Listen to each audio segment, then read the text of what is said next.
A very good afternoon to our viewers. This is Latika Shami and I welcome to you all at Anand Kirti News Channel.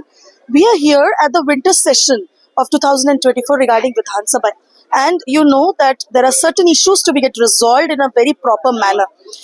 What is that is one nation, one election. Why we are looking for that EVM has to get changed, or we should go into an election with the ballot paper. So we are here in the office of Shiv Sena Uddhav Balasaheb Thackeray, and you would know that what he had updated in a proper manner, that one nation, one election has to be done, but the ballot machine, the EVM has to stop, and we should go with all the detailing ballot paper. दरवर्षीच्या प्रथेप्रमाणे आपल्या विधिमंडळाचं हिवाळी अधिवेशन महाराष्ट्राच्या उपराजधानीमध्ये म्हणजे नागपूरमध्ये सुरू झालेलं आहे.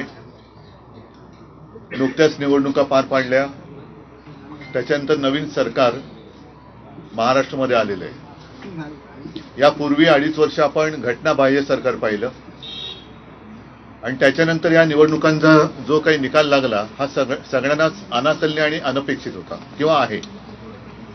त्याच्यामुळे जनतेत या सरकारला ईव्हीएम सरकार म्हणतात. तर अशा या जनतेच्या शब्दात ईव्हीएम सरकारचं हे पहिलं अधिवेशन आहे. साहजिकच आहे, या सरकारला आमच्या शुभेच्छा आहेत. या सरकारकडनं जनतेच्या बऱ्याच अपेक्षा आता नाईलाजाने जनता करते.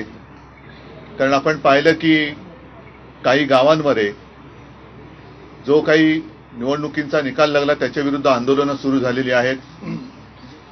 एकूणच काय की विजयाचा आनंद कुठे दिसला नाही. काल परवाकडे मंत्रिमंडळाचा विस्तार जरूर झाला, पण मंत्रिमंडळाच्या विस्तारापेक्षा मंत्रिमंडळाच्या वजाबाकीची चर्चा अधिक रंगलेली आहे. मंत्रीपद ज्यांना मिळालं त्यांच्या फटाक्यांपेक्षा नाराजांचे बार हे जास्त मोठ्याने वाजतायत. एक प्रथा असते की नवीन मंत्री झाल्यानंतर त्या मंत्रिमंडळाचे प्रमुख मुख्यमंत्री, माननीय मुख्यमंत्री आपल्या सहकाऱ्यांचा परिचय सभागृहाला करून देत असतात. मला असं वाटतं की ही पहिली वेळ असेल की ज्यांच्यावरती ढीगभर पुरावे असल्याचे पुरावे घेऊन आरोप केले, अनेकांवरती बरेचसे गंभीर आरोप केले गेले, त्यांच्यावरती ईडी इन्कम टॅक्सच्या धाडी पडल्या, त्यांचा सगळ्यांचा माननीय मुख्यमंत्र्यांना त्यांचे सन्माननीय सहकारी म्हणून राज्याचे मंत्री या नात्याने ओळख करून द्यावी लागली, परिचय करून द्यायला लागला. हे कोणतं सरकार आहे, कसं सरकार आहे? आणि माननीय मुख्यमंत्र्यांनी एक काळ असा होता की आपत धर्म काय शाश्वत धर्म शपथ नाही शाश्वत धर्म, असं काही झालं तरी आम्ही हे करणार नाही ते करणार नाही. त्यांच्या मांडीला लावून त्यांना बसावं लागतं. हा कोणता धर्म आहे हे तेच जास्त चांगल्या पद्धतीने सांगू शकतील. थोडक्यामध्ये राज्याच्या विधिमंडळाचं अधिवेशन सुरू झाल्यानंतर जे प्रश्न घेऊन आम्ही सगळेच जण लढलो, ठीक आहे, आम्हाला सरकार स्थापन करता आलं नाही, त्यांनी सरकार स्थापन केलं. आता माझी मागणी अशी आहे की प्रत्येकाने आपापल्या जाहीरनाम्यामध्ये आमचं सरकार आलं असतं तर आम्ही केलं असतं.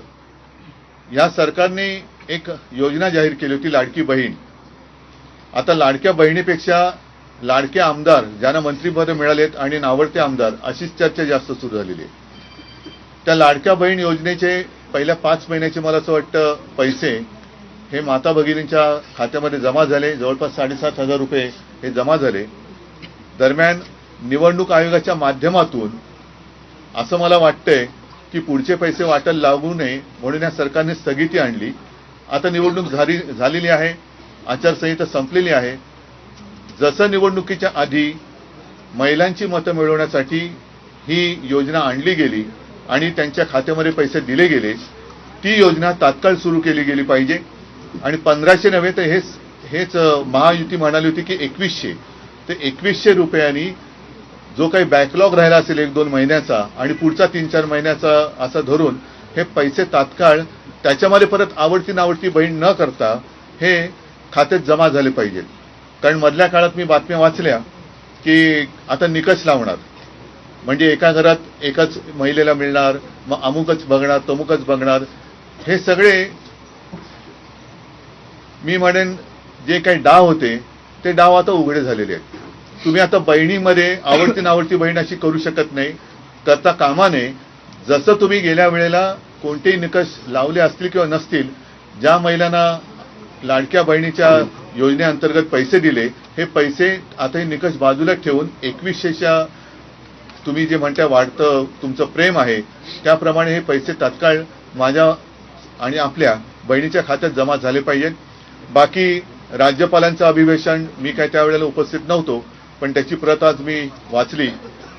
त्याच्याबद्दल आमचे सगळेच आमदार सभागृहात बोलतील. पण एक गोष्ट मला प्रकर्षाने जाणवते की राज्यपाल महोदयांनी माझं सरकार म्हणून जे काही भाषण केलं त्याच्यामध्ये पर्यावरणाबद्दल एक पुसटचा उल्लेख आहे की त्यांनी काय ती समिती नेमलेली आहे. आता त्या समितीत खरंच कोण असणार आहेत? पर्यावरण तज्ज्ञ असणार आहेत का? हे पर्यावरण तज्ज्ञ नेमका कसला अभ्यास करणार आहेत? आणि या पर्यावरण तज्ज्ञांनी केलेल्या सूचना हे राज्यपालांचं सरकार ऐकणार आहे का? कारण आज मी आपल्याशी बोलताना एक बातमी आलेली आहे मुंबईच्या संबंधात की जसं आरे कारशेडसाठी झाडांची कत्तल केली गेली ह्याच्यामध्ये कुठे पर्यावरण यांना दिसलं नाही, तसंच आता दुसरी कारशेड होते त्याच्यासाठी 1400 झाडांची कत्तल केली जाणार, डोंगरीची कारशेड. तर त्या कत्तलीमागे किंवा कत्तल ही पर्यावरणाची तज्ज्ञांची समिती होऊ देणार आहे का? हे असे अनेक प्रश्न आहेत. त्याच्यानंतर कायदा आणि सुव्यवस्थेबद्दल, महिलांच्या सुरक्षेबद्दल राज्यपाल महोदयांच्या अभिभाषणात कुठे मला काही तसं दिसलं नाही. तर या महिलांच्या सुरक्षेबाबत राज्यपालांचं सरकार काय करणार आहे हे कुठेही मला तरी त्याच्यात काही आढळलं नाही. आणि आता मी सभागृहात होतो, सभागृहातून निघताना आपले माननीय सदस्य कोण त्यांनी कालची एक घटना सांगितली की एका फोटोग्राफरच्या स्टुडिओत एक मास्क लावून कोणतरी गेला, रिव्हॉल्वर लावून त्याला लुटलं आणि त्याची दखल आज सकाळपर्यंत तरी पोलीस स्टेशनने घेतली नव्हती. Be in touch with us, like our channel, subscribe our channel, and please press the bell icon. Thank you so much with Latika Shami.